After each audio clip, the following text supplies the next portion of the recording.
Welcome back to the Aston Installations Workshop. My name is James Hawkes-Reid, I'm one of the directors here.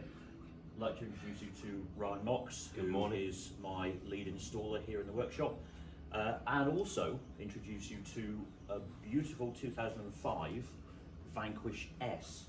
Now this, for people who don't know, was the first carbon fibre bodied Aston they produced at the Newport Pagnell factory, 6 litre V12, and the first 200 mile an hour car that Aston produced as well. Now, what we've been assigned to do is something about the audio system. As time's gone on, it's got a little bit tired, spares are becoming more difficult to come by, and we wanted to refresh it, but obviously try and keep as much as possible of the standard interior. But given it was a radio cassette, that gets a little bit more difficult. So this won't be for everybody, I'll prepare you now, but it's one way of upgrading the system, but we do have other ways, so please don't be completely put off by what we've done. But to tell the story further, I'll introduce you to Ryan and let him carry on. So, I'm Ryan. I've been with the company for 2 years now. Developed my passion for the brand and interested to get audio systems up to standard in these Aston Martins. So, as James said, it's not for everyone. We've opted for a 9-inch display in the front, but that's just to allow us to get CarPlay into the car. The head unit itself is a choice of the customer, and we understand that not everyone's going to want a display like we will show you in a minute, but we just wanted to prove what could be done and how it can be done, basically. So the original Linn audio system has a 12-channel amplifier in the back, where it's got a bass speaker, a tweeter, and a super tweeter in the door, same as the near side door, and 2 sets in the rears, and also a sub. So we wanted to use as much as the original audio as possible, but bringing things up to standard with Bluetooth connectivity, CarPlay, DAB. We've also gone about putting front and rear parking cameras on this car, and all through the same system. From driver's perspective and customer's perspective, the whole interior of the amplifier has changed, but as you'll see from photos in a minute, everything looks as it did when it came out of the factory, which is what we was aiming for. And like we've mentioned, the head unit can be changed to customer's preference. So we've just managed to get this as more of a prototype to bring it, to get it working, and we can also develop onwards from there.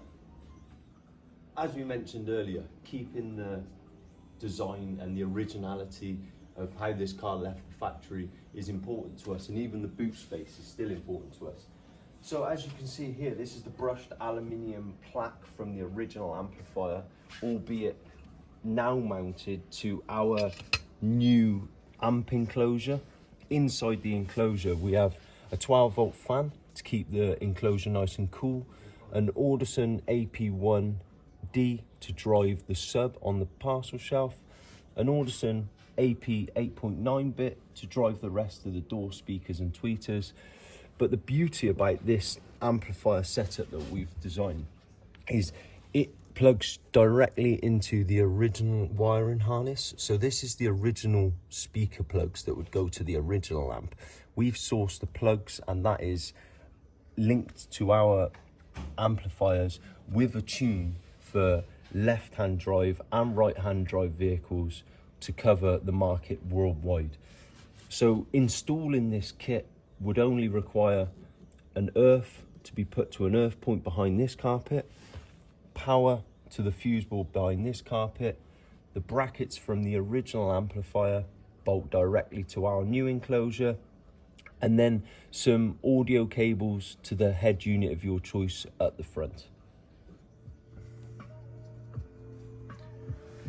Welcome to the front, and this is the Alpine 9-inch floating display head unit that we have opted for. Like we said before, the head unit choice is a customer's preference, and we've just gone for what we can do just to push the boundaries ever so slightly. We understand that this won't be everyone's cup of tea, but just to show what we can do. This head unit itself has all the modern functionalities, so as you can see now we're listening to audio via CarPlay. As well as that, we have Bluetooth audio, DAB, original FM radio. As well as that, like I mentioned, we have the reverse parking camera and also a front parking camera. The beauty of what we've done here is we've redesigned the fascia plate so everything can be reversed, just like the rest of our kits that we design and that already go worldwide. So this fascia will allow us to use a floating screen because we just think that that will give the best aesthetics, as well as keeping all of the functions of the original switch pack and heat controls accessible.